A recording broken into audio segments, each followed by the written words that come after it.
J'ai perdu mon père, j'ai perdu ma mère, j'ai perdu ma grand-mère et j'ai également perdu ma sœur.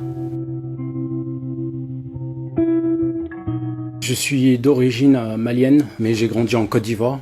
Mon père était militaire de l'armée malienne. Au sein de cette armée-là, il avait rencontré un ami avec lequel il s'était lié d'amitié. Cet ami lui a suggéré de rassembler une certaine somme s'il voulait partir pour l'Europe, fuir l'armée. Et mon père a assemblé cette fortune et ils sont partis, ils ont fait un escale au Togo. Arrivé au Togo, cet ami a rassemblé la globalité des sommes et il s'est enfui avec, il s'est barré avec et du coup mon père il était dans la merde. Il a décidé de descendre en Côte d'Ivoire pour recommencer une nouvelle vie parce qu'il pouvait pas retourner au pays. Là-bas il a rencontré ma mère, ma sœur est née, ensuite moi je suis né. Malgré qu'il a refait cette nouvelle vie, il n'était pas heureux, très perturbé. Et un jour il était en jour off, il ne travaillait pas, il était à la maison. Ce jour-là il était absolument pas bien, mais il voulait sortir et mon père est mort par crise cardiaque. Ma mère, elle s'est effondrée, elle en pouvait plus. J'avais 3 ans, du coup, je comprenais pas trop ce qui se passait. Après cet événement-là, vu que notre père, c'était notre seule source de subsistance pour manger, ma mère, elle était détruite parce qu'à l'époque, les femmes, elles n'avaient pas forcément un travail comme aujourd'hui. Elle est partie dans la forêt, cueillir des aliments. Il y avait des escargots qui traînaient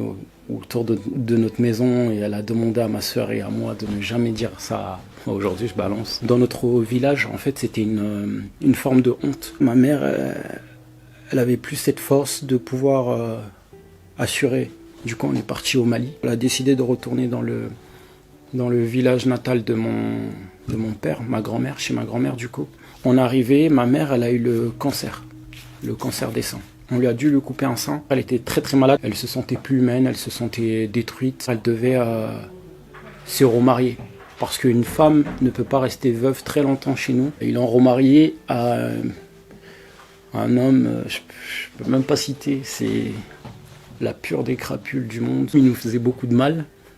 Il tapait ma mère, il tapait ma sœur, il tapait moi. Ma sœur s'occupait de ma mère et sa maladie s'est aggravée. Et cet homme avec lequel elle s'est remariée, il lui a filé le sida et du coup il s'est barré. Du jour au lendemain il est parti, il nous a laissés. Ma grand-mère elle a décidé qu'il devait se passer quelque chose dans notre vie et qu'on ne devait pas finir comme ça. Du coup ma mère elle a décidé de faire en sorte que l'un des 2 enfants puisse être adopté. Ma grand-mère elle avait 2 filles, une qui vivait en France ici. Ma grand-mère a décidé de la faire venir au pays et quand elle est arrivée, ils ont tout de suite eu cette accroche sur moi parce que je ressemblais à mon père et du coup ils ont décidé que ça serait moi qui serais adopté. Ma sœur elle devait me faire ses adieux, ma mère devait me faire ses adieux et il s'est passé un incident avant que j'arrive en France. J'avais 7 ans, il y avait 3 gamins, eux ils avaient peut-être dans les 16-15 ans à peu près. Ils m'avaient demandé de lui donner ce que j'avais, je lui ai dit que j'avais absolument rien et il y en avait un qui avait un couteau.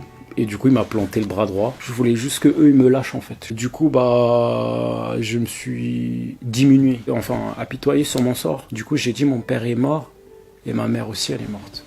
Alors que ma mère, elle est en vie, elle était juste malade. J'ai menti sur ce truc-là. Et c'est à partir de ce moment-là que j'ai changé. Et il est né chez moi un sentiment d'égoïsme. Je suis devenu plus dur avec moi-même, plus fort avec les autres. Très solitaire. Et arrivé en France, l'année même où je suis venu, ma grand-mère elle est décédée. J'avais perdu mon père, ma grand-mère, je devais apprendre la langue, je traversais des moments difficiles en même temps. Ma mère, elle m'appelait tout le temps au téléphone. Et moi,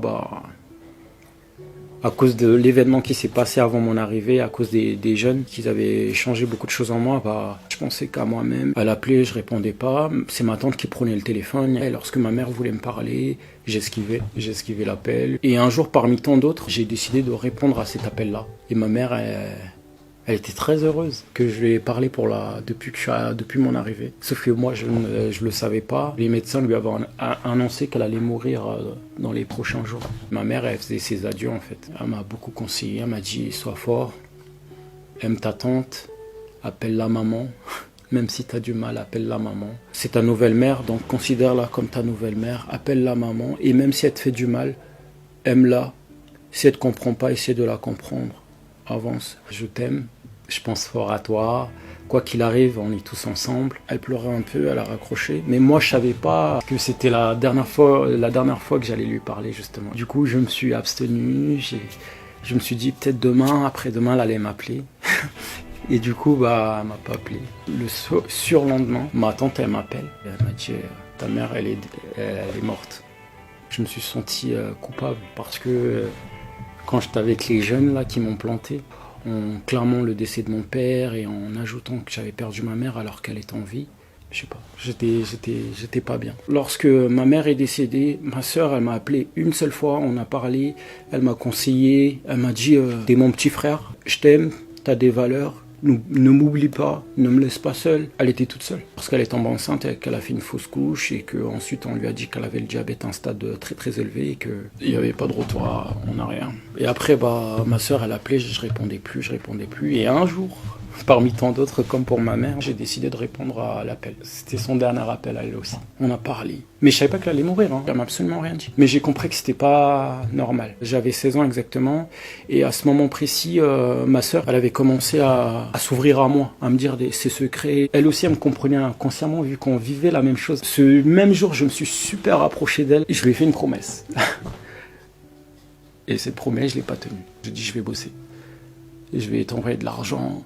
Je vais t'aider, je suis là, je ferai en sorte qu'on puisse se voir, je t'oublie pas, t'es ma sœur, pardonne-moi pour mes manquements à mes devoirs, pour mon absence, pour mon entêtement, pour ma bêtise humaine. Quand on a raccroché, j'étais archi heureux. Mon cœur qui est noir depuis des années, genre, ok, je suis sauvé, 3 jours, à peine, je crois que c'était 2 jours. Ma tante, la pauvre, elle reçoit encore un coup de fil des hôpitaux du Mali. Elle savait plus quoi faire. Elle a gardé ça en elle pendant 2-3 jours. Et son mari m'a dit, écoute, t'as perdu ta sœur. À ce moment-là, mon humanisme, enfin l'humain, il était off, il était éteint, il était mort. Il était mort. J'avais plus de valeurs pour lesquelles me battre. Mais dans mon malheur, j'ai rencontré une fille, une femme. Et avec elle, j'ai eu 2 enfants. Aujourd'hui, ça me suffit.